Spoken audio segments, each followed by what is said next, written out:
হিমালয়ের কাঁপানো ঠান্ডা হাওয়ার ভেতরে দাঁড়িয়ে আছে ভারতের অন্যতম পবিত্র গঙ্গোত্রী মন্দির। প্রতি বছর শান্তির খোঁজে লাখো মানুষ দুর্গম পাহাড়ি পথ পেরিয়ে এখানে এসে জড়ো হন।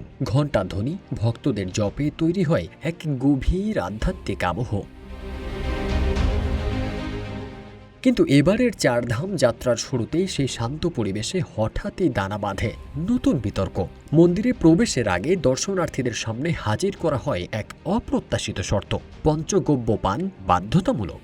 আর সেই পঞ্চগব্যের অন্যতম উপাদান গরুর মূত্র। কেউ বিস্মিত, কেউ দ্বিধাগ্রস্ত, আবার কেউ প্রতিবাদী শান্তির খোঁজে আসা তীর্থযাত্রা মুহূর্তেই রূপ নেয় উত্তপ্ত আলোচনায়। গঙ্গোত্রী মন্দির কমিটির নতুন নিয়ম অনুযায়ী মন্দিরের ভেতরে পা রাখার আগেই দর্শনার্থীদের হাতে তুলে দেওয়া হবে একটি বিশেষ মিশ্রণ। এতে থাকে গরুর দুধ, দই, ঘি, মধু এবং সেই বিশেষ উপাদান গরুর মূত্র। কমিটির দাবি, এটি কেবল একটি পানীয় নয়, বরং এর মাধ্যমে মানুষের মধ্যে ধর্মীয় বিশ্বাস ও আধ্যাত্মিকতা আরও দৃঢ় হবে। মন্দির পরিচালনা কমিটির চেয়ারম্যান জানিয়েছেন, এই নিয়মের উদ্দেশ্য হল অবিশ্বাসী বা অসনাতনী ধর্মাবলম্বীদের মন্দিরে প্রবেশ ঠেকানো। তিনি বলেন, যারা প্রকৃত বিশ্বাসী তাদের জন্য এটি কোনো সমস্যা নয়, কিন্তু যারা ভিন্ন পরিচয়ে বা বিশ্বাস ছাড়া প্রবেশ করতে চান তারা এতে আপত্তি করবেন এবং তাদের প্রবেশের অনুমতি দেওয়া হবে না।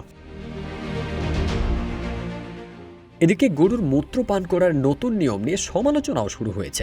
অনেকেই মনে করছেন এটি ধর্মীয় অন্তর্ভুক্তির চেতনার পরিপন্থী এবং অহিন্দুদের প্রতি বৈষম্যমূলক আচরণ। এমনকি কিছু হিন্দু ধর্মাবলম্বীর মধ্যেও এই বাধ্যবাধকতা নিয়ে অস্বস্তি রয়েছে, কারণ সবাই এই ধরনের আচার অনুষ্ঠান মানেন না।